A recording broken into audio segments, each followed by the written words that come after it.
So why were the ancients building temples? And they're not simple structures. They're not structures that were built without sweat and tears and much labour. And why were they building them as in such varied forms, depending on which culture or civilization we're talking about? It's always interested me to try and look for common ground. What were the common factors? And if we look at the oldest examples of temples, and I think that we can call stone circles temples of sorts, I mean, lots of people, including archaeologists, have done that, then we should look no further than the British Isles, which is the most populous part of the world. It's the epicentre of circular stone constructions from, allegedly, mostly from the Neolithic, which is about from 5000 BC to about 2000 BC, something like that. The Vesica Piscis is a common construction throughout. It's found in Gothic cathedrals, obviously, because of the arches. But if we take the type B flattened circle, which there are many examples in Britain, this is a very good island if you want to spot stone circles. You find that the type B one is built around the Vesica Piscis shape. To get that complicated flattened shape at the top with a semicircular bottom bit, you have to do it around two circles intersecting with a centre in the middle, and that almond-shaped bit in the middle is the Vesica Piscis, which means fish's bladder.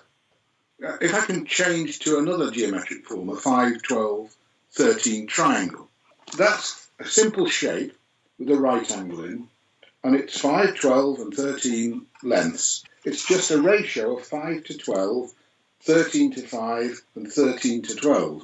Capitals of Britain are aligned. You can get a map. I mean, it depends how accurate you want it to be. But if you take the Scottish Parliament, the new one, and then you go east and west to Cardiff Mound, the mound in the castle, very connected with the Earl of Bute and Scottish Freemasonry, incidentally, which is quite an interesting component of all this, which is, it was probably known till quite recently that these places were very special.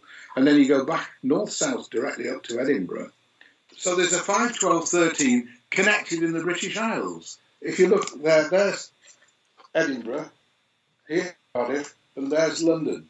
When you find the Vesica Piscis is comprised of units of length, or these triangles are, then you realise that the numbers are telling you something about the nature of the culture that built these things. What is it telling us? Well, you have to find that out. And in this particular triangle, regularly, the 12th side is in a unit of length that is recognisable as 12 lunar months, it's 354 and a bit days, or 13 lunar months, which is 384 days all but.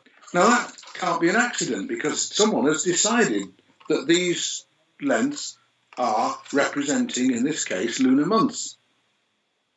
So the 13 represents 13 lunar months, and therefore this triangle is something to do with astronomy.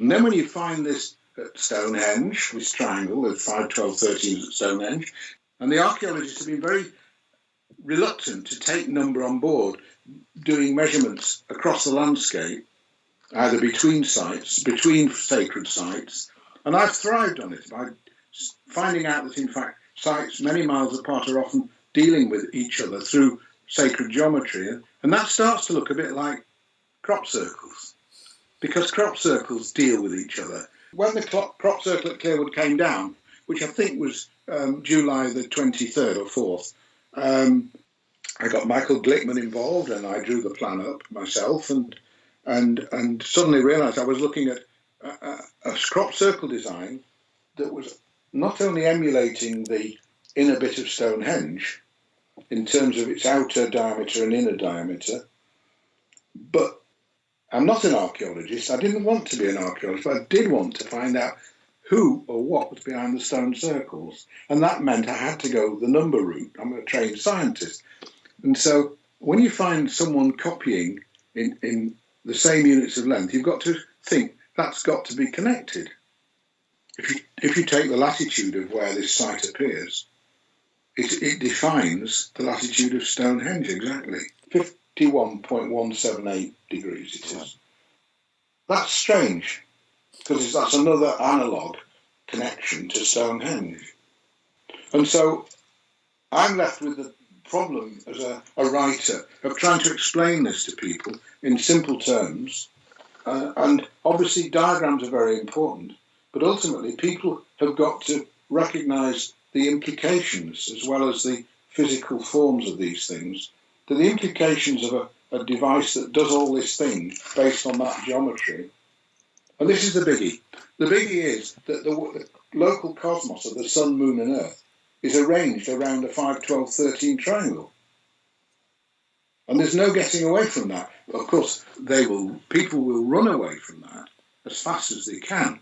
The implications of that are tremendous because, and again, I'm a scientist who finds myself in a difficult position because science says there's no order in the cosmos.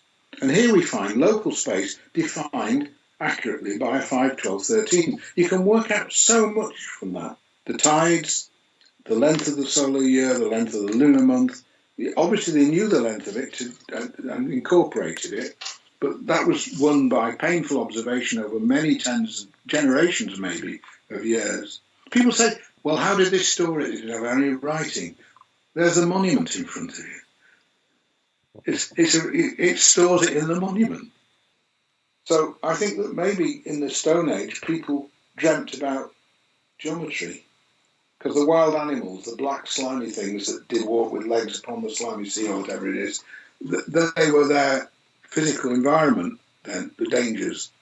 And this was something about the dreaming that they were doing, where they worked out and connected the cosmos to give them security. Because to know when there's an eclipse happening, if you're frightened of that, is a great thing to have found. It might have been the ultimate goal that started it all off. But to get to learn geometry and see the cosmos is ordered connects you with a higher intelligence. And that's what we're really talking about.